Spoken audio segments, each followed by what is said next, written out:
Okay, so the MLB draft has come to a conclusion. The Mariners made, I believe, 23 total picks. Makes sense. Or maybe it was 22. They got two extra ones. 20 plus 2 should be 22.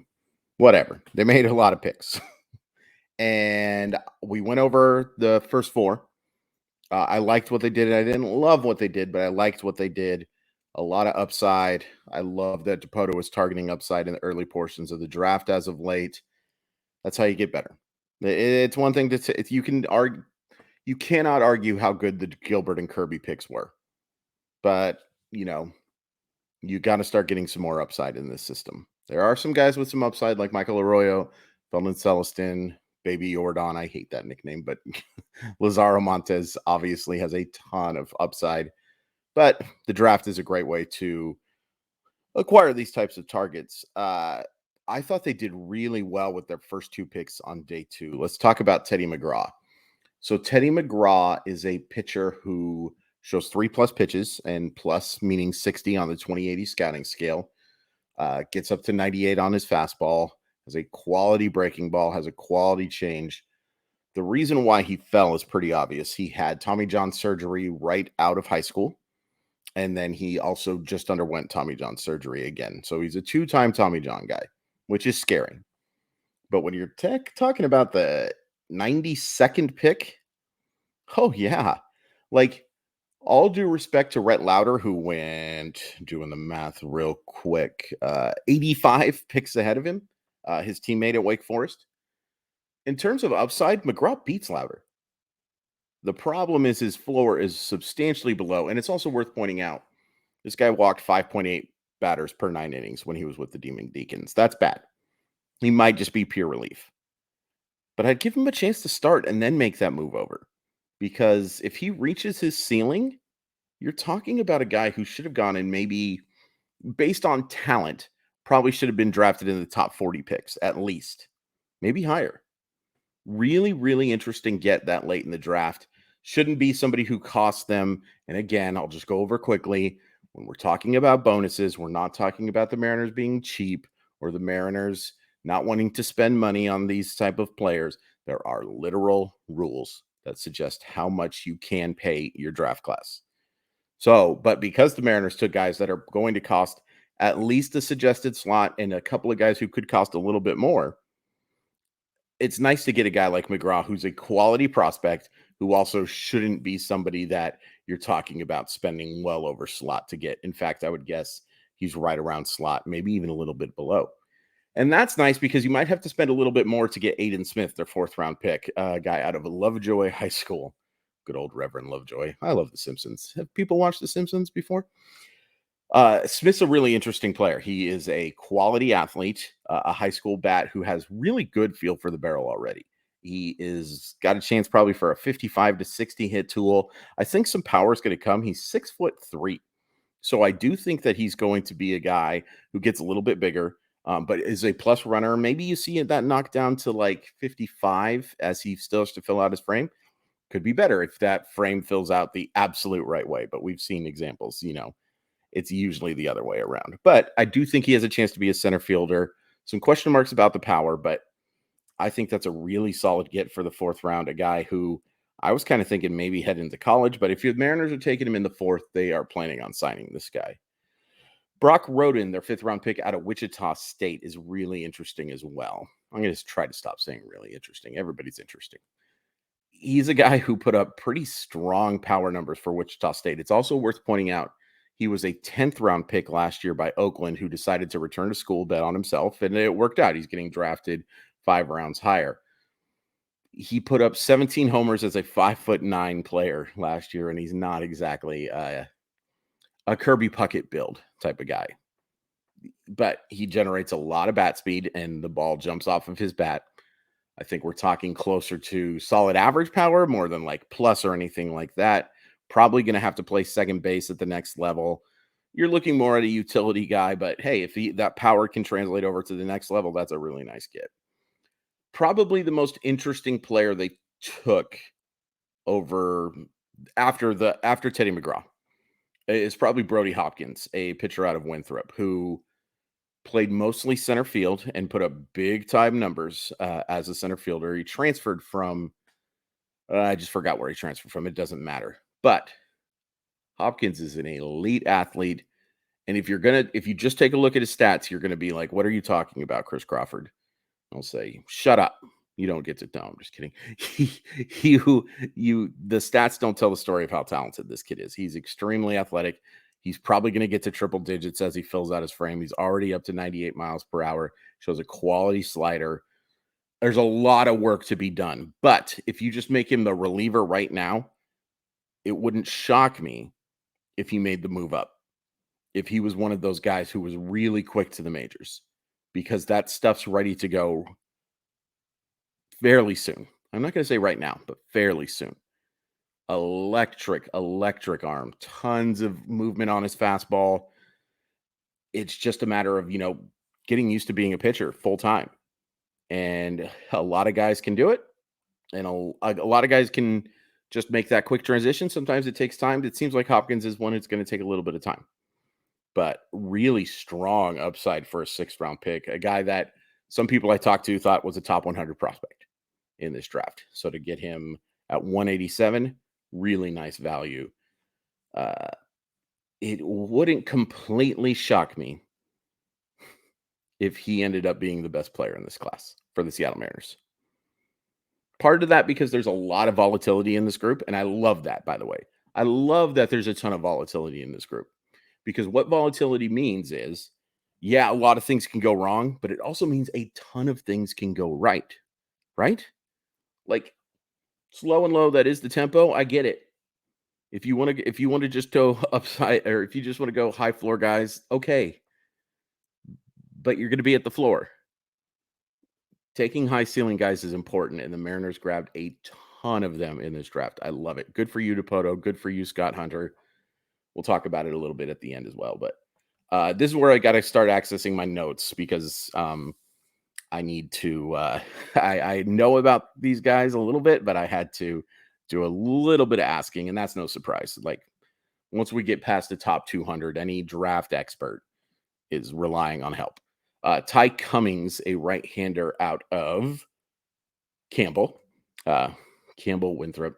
A lot of the Mariners like those guys. They really do. Up to 97 with a fastball with good movement. Sweeper that has a chance to miss some bats as well. Could start, but he's mostly been used in relief. Doesn't have the upside of some of the other arms that we're talking about, but not hard to see being a back end starter type or a multi-inning reliever. The same thing is true with Ryan Hawks out of Louisville. He has a really good changeup, gets plus grades, sometimes even a little bit higher than that. Fastball in the mid 90s. Breaking ball is the big concern here. It has to get to at least above average. And here's the good thing. The Mariners have done a really good job of taking guys who don't necessarily show a great breaking ball and turning it into one.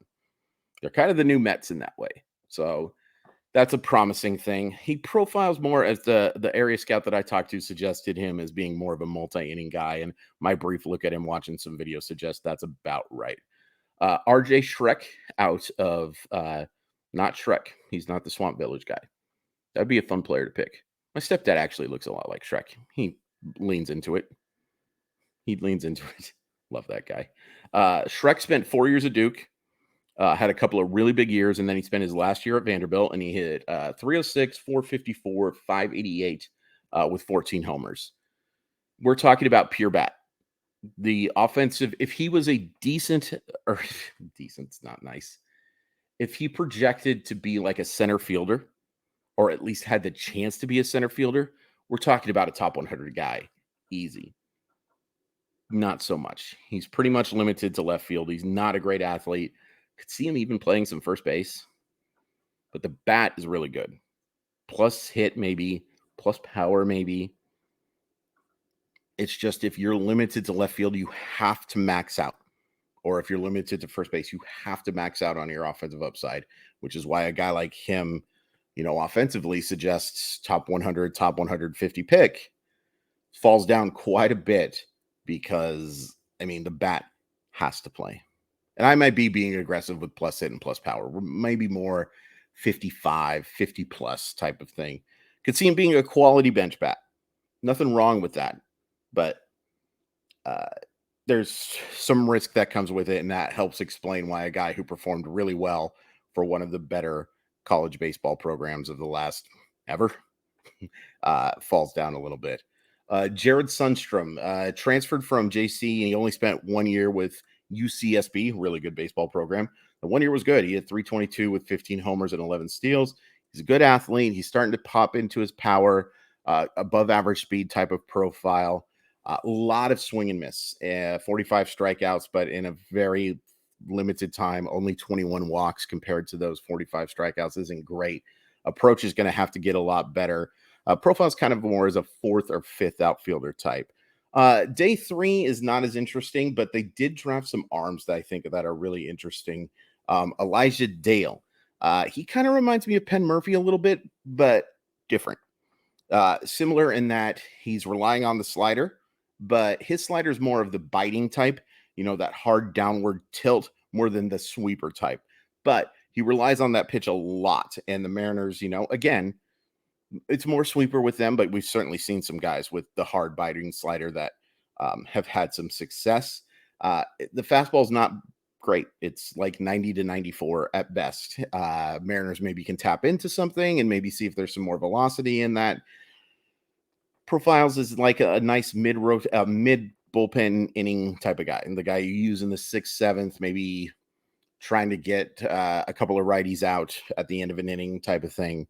Nothing wrong with that, but yeah, it's an interesting profile. Again, I think they took him in. They took him in the. When did they take him? Of course, my thing froze right then. I'm sorry, guys. Doesn't matter when they took him. Profiles as a mid reliever guy. I think it was in the 13th round. Whatever. Logan Evans, who I can tell you they took in the 12th round out of Pittsburgh, is a metric analytical darling. Like, gets extremely high grades from a lot of folks because of just the fact that the RPMs are really impressive. Like 3,100 on the fastball, or excuse me, 3,100 on the slider, 2,600 on the fastball. Has had some success, has done some starting for Pittsburgh, but profiles more in relief. I could see him certainly being a fast track guy. Nothing to be super excited about, but that's going to be true for anybody that you're drafting after the 11th round, unless you're getting one of these high school guys that you've saved enough money that you can give above the 100,000. And again, I'll remind you, well, not even again, I don't think I've talked about this yet. So you have your assigned slots for your top 10 round picks, and it goes anywhere from, I think it's 9.7 million for the first overall pick to something like 170,000 for the end of the 10th round. And everybody after that, you can give $100,000. And if you give anything more than $100,000, it goes into that allocated slot fund. So what'll happen is you'll have a little bit of money left over because you signed some guys for underneath slot. And sometimes you can give one of those high school guys a big bonus. I don't see anybody the Mariners are giving above an above average bonus. Everybody here drafted from 11 to 20 is college. One guy that they took out of a junior college, it looks like San Joaquin Delta. I think that's a junior college anyway. Whatever. They're not going to be going above slot for any of these guys, I don't think. And if they don't sign, so be it. There's nobody here that is going to, if you don't sign, it destroys the draft class or anything like that. Not true for the first few rounds. Got to sign those guys. But everybody after 11 and 20, if they so happen to not get them done, so be it. Logan Evans, who we just talked about, and then Ernie Day. Ernie Day was a guy who really, really strong fastball. We're talking already 98. I could see reaching triple digits someday. Funky slot, good spin, pretty good slider, not great. Mariners, again, do a really good job with those profiles. Ernie Day is also just, isn't that just the ultimate reliever name? It's like, hey, here comes Ernie Day into pitch the 7th inning of a 5-3 game. Yeah, that is that type of profile. He's done some starting as well, but I assume they're going to move him to relief and just fast track the arm. I can see a lot of these guys being quality bullpen options. They did draft some bats. Carson Jones has some significant power, but a ton of swing and miss. Really going to have to cut that down. But interesting upside play in the 15th round. Jacob Sharp, that ultimate backup catcher type of profile. Caleb Colley, successful at Arkansas, really good baseball program there too, but profiles as that utility guy without really a plus tool that you would need to see him become a starter. Yeah, I think they did really well here. I especially like what they did in day two. Like a bunch of those guys I mentioned, I can see being really successful options. And some of this will come down to if McGraw can be a starter, you know. Not just obviously your draft is really predicated on hitting on those 3 prep bats you got. You kind of bought them too. But McGraw, I think, is really key. Because if that guy lives up to his upside, that is such a steal. Like, I get it. There's a ton of volatility. And the Mariners may even choose to say, you know what? After 2 Tommy John surgeries, we just want to fast track you and put you in relief. And I think in relief, this guy could be a stud. But I would also give him the chance to start because make the move if you have to. It's risky with the 2 Tommy John guy. 1 Tommy John seems like I'm almost doing the "Give Me One Margarita" song. We're not talking about that one here. Google it. With 1 Tommy John, it's one thing, right? But when it's 2 at that age, that does offer some risk. That does offer some risk for sure. But with that risk comes an awful lot of reward. And I think Aiden Smith is a really solid. He's not your typical huge upside high school guy, but certainly has some upside and has a pretty high floor too. I really like what they did. Brody Hopkins, ton of upside.